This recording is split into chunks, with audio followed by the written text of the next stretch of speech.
You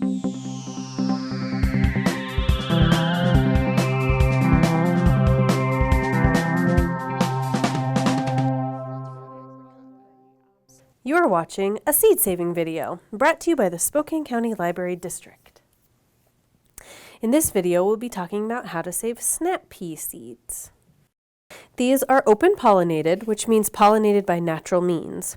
They're heirloom, seeds passed down from generation to generation, and that maintain their characteristics from plant to plant. Wait until your snap pea plant has gone brown and brittle. You'll start to notice it turning brown after the summer temperatures reach above 80 degrees or so.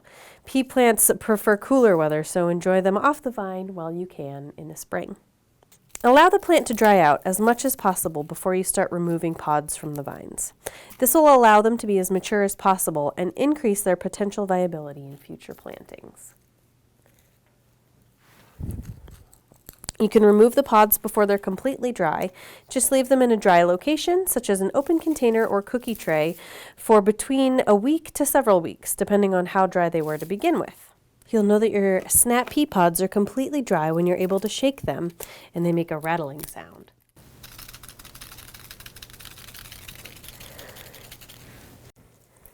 Crack open the completely dried pods.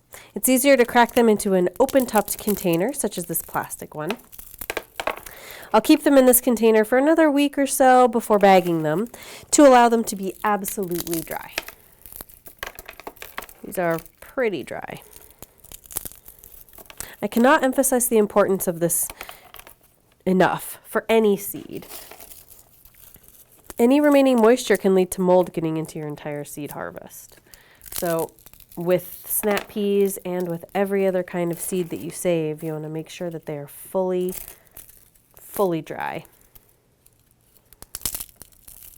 Store the dry peas in paper bags like this in a cool, dry location for the winter. I keep mine in my garage. Properly saved snap peas will remain viable for 3 to 4 years. You'll find engaging and free classes, programs, and events at our libraries at www.scld.org.